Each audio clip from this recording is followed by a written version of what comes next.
Italy, the country that gave us spaghetti, the Colosseum, and in a roundabout way, the guy who played Turtle. So, it's a rich tapestry, that's basically what I'm saying. Now, Italy is holding an election next Sunday to select a new parliament and eventually a new prime minister. And you're probably thinking at this point, I don't even know who Italy's current prime minister is. I assumed it was just a Vespa in a tank top. Well, don't be too hard on yourself. There has been a lot of them. This will actually be Italy's 65th government in just over 70 years. So at that rate, it's probably hard for Italians to remember who their leader is. For the record, it's this man. Also for the record, it's not that man. I just typed Italian man into a stock image site, and he is what came up.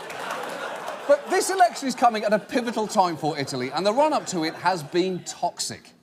Italy is seeing a rise in political violence ahead of its national elections on March 4th. On Thursday, riot-equipped police fired water cannons and tear gas as they clashed with far-left protesters marching against a nearby neo-fascist rally.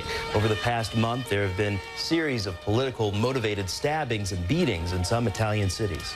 It's true. Italy is in turmoil and is dabbling with fascism, and that should worry everyone. Because the last time they did that, they wound up with Mussolini, the, to put it nicely, Turner to Hitler's hooch. And sadly, the conditions are ripe for fascism to flourish there. Italy is Europe's third largest economy, yet its public debt is 130% of GDP. For context, that's second only to Greece. And the Bank of Greece is currently just a goat dancing around an open fire.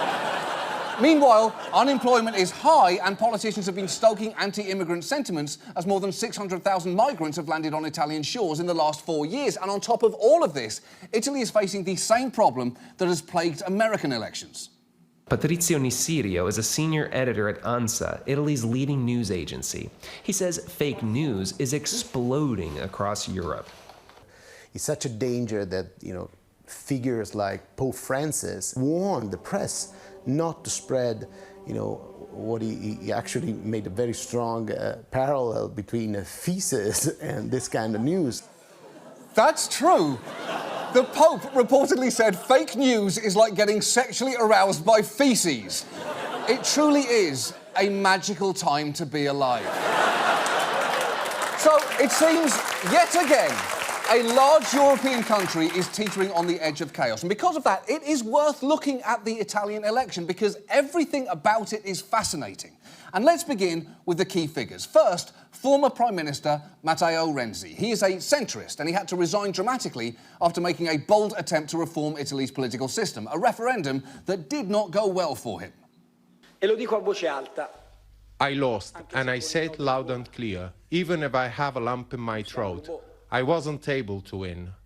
Viva l'Italia, in bocca al lupo. Long live Italy, and good luck to all of us. Wow, that is ominous. That's like a pilot coming on over the loudspeaker and saying, well, folks, looks like old Captain Doug came up short this time. Anyway, sit back, relax, and good luck to all of us. And I would say that was Renzi's most humiliating defeat, but that honour really has to go to his actual appearance in the 90s on Italy's Wheel of Fortune. Vorrei dare la soluzione. Vorrei vedere l'Antartide. Montagne di ghiaccio e un mare di navi. Di navi? No. Un mare di navi. Ma che cosa c'entra? Beh, certo nell'Antartide vanno le navi. Boom!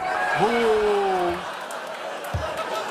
Look, it is not good when the host is joining in. Hey, I know my only job on this show is to move things along, but the people have spoken. Boo! Boo to you! Boo! Renzi is attempting a comeback, but he's going to be facing an uphill battle as Italy's experiencing a wave of anti-establishment sentiment, and that is entirely understandable. The country has well-documented problems with corruption, and their government is famously gridlocked. And one of the most interesting parties attempting to harness this anger is called Five Star. It started just 8 years ago in a very unusual way. He comes onto stage like a rock star. Beppe Grillo, comedian turned fire-breathing, curse-flinging critic of the status quo. Grillo founded his so-called five-star movement, first railing on his blog and more recently in piazzas across the country against sky-high taxes.